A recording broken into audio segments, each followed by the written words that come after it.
God. Oh, last night I couldn't wait to walk to the Waffle House to jot down what I'm feeling now, seeing how we've only been on 2 dates and already got me peeling out. 3 deep feeling rhymes about your 2 big deep weeping eyes, and I'm floating like I've been sleepwalking high on the weed of your kisses. I'm choking on the roaches of the residue of lipstick left on my lips. Your presence is like the essence of cigarette smoke, and that is addictive, but the Surgeon General endorses me forcing this into my system until I'm inflicted with the romantic cancer of being in love with you. Whew. There, I said it. I meant it. I sent it in a cosmic email to God so he wouldn't wonder why I stopped including a good woman in the list of things I wanted. To God, carbon copy, fate, blind carbon copy. To all the other women who dated me and hated me because I couldn't make them see the way to being a mate with me is great to be, but couldn't relate to me or wait to be Mrs. Tavis Brunson. Sometimes I hate to breathe and inhale because that entails me not being able to talk about you to my family, friends, and colleagues about how you got to me. I can't wait to make folks sick of me at the mere mention of your name. Oh Lord, there he goes again, acting like he ain't never been in love before. And that's because before it never felt like this. Now every love song is about us, and even the constellations have reshaped themselves to recreate the 2 dates we shared. Now Pisces is the first night that Sash the Hunter wonders where his game went. I take a sip from the Big Dipper and tip my hat to dance with Cancer, and now the twins Gemini represent you and I. Ooh, how about a website? www.meandthischick.com. Got bombed by your hugs like napalm. Got flattened like I got capped in my dome with a 9mm clip filled with nothing but love. I'm soaking wet, wrote this, but have yet to approach you with the prospect of, oh, forget it. Why don't you be my girlfriend? Because girlfriend, my world's been turned inside out. I can't even focus at work, nothing getting done at the house. Other chicks wondering why I ain't called them, and my boys wondering why I ain't played ball with them. Don't even stop to see my moms and them. Hair long, cause I ain't been to the barber in them. Homebound, hoping you'd come around just to honk your horn and let me look out the window just to see the back of your truck go down to the end of the block. Around the clock, my heart's consumed by thoughts of you. Pissed off cause I can't stop this thoughts of your soft kiss. Enough is enough, it's rough, this love is exhausting. Ooh, no, don't touch me. Lyrical flowgasms causing most spasms, and I just want to call my mama and say, Ma, thank you for bringing me into this world and for telling me that one day I would find the right girl. And I called to tell you that I found her, and her name is, hold on, I gotta call another line. Sorry, gotta go. That's her now. I light a candle for her, broken, battered, wounded spirit. Battle scars still linger, but her battle is not forgotten. It lives in dark shadows of closets, underneath beds, and in the nightmares of her children, as she holds them reassuringly in the night, kissing their teardrop-stained cheeks. They're safe now. She will protect them. She is a warrior. Fire in her eyes, drive in her heart. Her battle lives in memories, though she tries hard to forget the black eyes, the swollen lips, the cuts, the scrapes, the bruises. Her husband's cruel words screaming, bitch, whore, slut! Each word tears her down. The foul, stale scent of liquor lingering on his breath as he presses his mouth against hers. His large, cold hands ripping off her dress and her panties as he climbed on top of her, ignored her protest, and forced himself inside. Sun peeps through blinds as she slides from underneath his drunken, lifeless body, collecting bits and pieces of her clothing and her esteem, reconstructing herself, stronger, more confident, this warrior. Molded from the likes of Isis, virtuous, tenacious spirit, her strength cannot be measured. Obstacles have become stepping stones, leading her to victory. She stands stronger, taller, wiser, braver. Not weak as he once made her feel, her petite body is no longer his personal punching bag, but a fortress. No more moonlit dances as he tango dips her to the floor with one thrust, crushes her ribs with the steel toe of his work boot, and kisses her cheek with his hand. Lesson learned. She is stronger now. She is a warrior. Sharp as a razor's edge, no longer grazing wrists of hands tired of fighting. She will not give in, not again.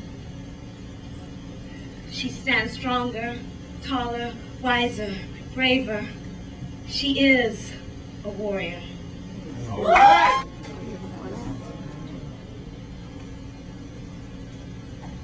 Before you allow yourself to love me, I should warn you.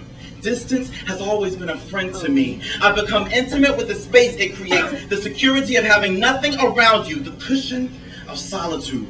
I've spent my life finding ways to move away because close quarters burn me. They slash my nose into red rivers and fill my throat like concrete. Wings can't open wide in alleyways, and this bird has always loved the mountain sky, so I fly away into theoretical wastelands and cloud-shrouded jet streams, coming forth to carry me to a place where normal has no meaning and me is all that matters. This is not some random introverted indulgence. This is survival.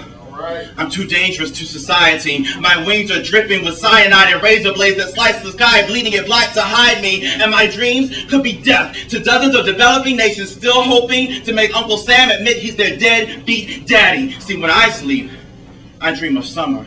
Shades past pollen season. The world is born again, hot, sweaty, sliding through space like glass on ice. And I am uncovered, uncensored, unafraid to show wrinkles and limbs so sacred they're sinful. Dancing on sand to the rhythm of a time bomb, ticking, kicking grains back into the hourglass so I can have one more second alone. Where who I am can't hurt anybody. Where churches can't stone me. Where diseases can't invade me. Where lovers can't touch me.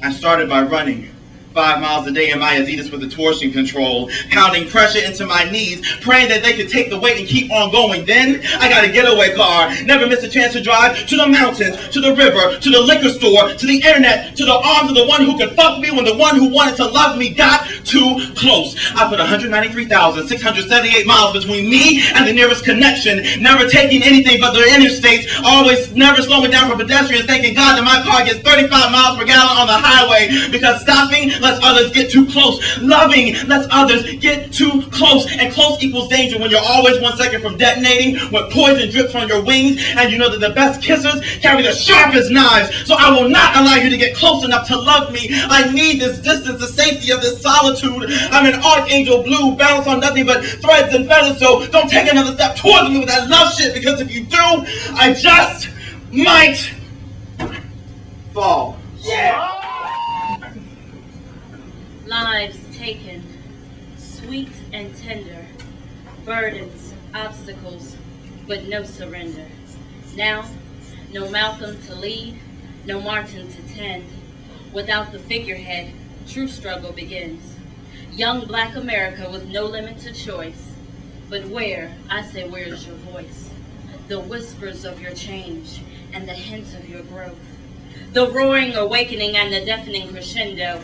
Now my people, stop standing in the road because you're distorting the light. Stop holding up street poles because you're distorting my sight. And the light, that's the kind that'll make you convict your mind. Stop going with the flow and change the times. And then came television. MTV. No, we demanded BET, but we get rid of Tavis because he has a vision. Said I'd get something better and give me a bootylicious Christian. Now George and Wheezy showed me I could get a piece of the pie, but I earned the whole cake. So why am I up here clucking for chicken when I should be out there stabbing for steak? And if it couldn't get any worse, then came the videos. Now as I can't speak no English, for real though, but I could be your new video hoe, cause I could bend over and shake it better than your mama can bake it, and I earns all the dough cause well my man can't make it. Here he come. Hey yo, what up kid? Hey yo, what up son? I'll kill all day, but this brother ain't got no gun. I picked up tricks in my souped up car. I be bowling at the club, but he can't pay at the bar. And I can't buy the baby no Pampers, but I can buy a room, and I'm gonna love you forever, boo. But I gotta go soon.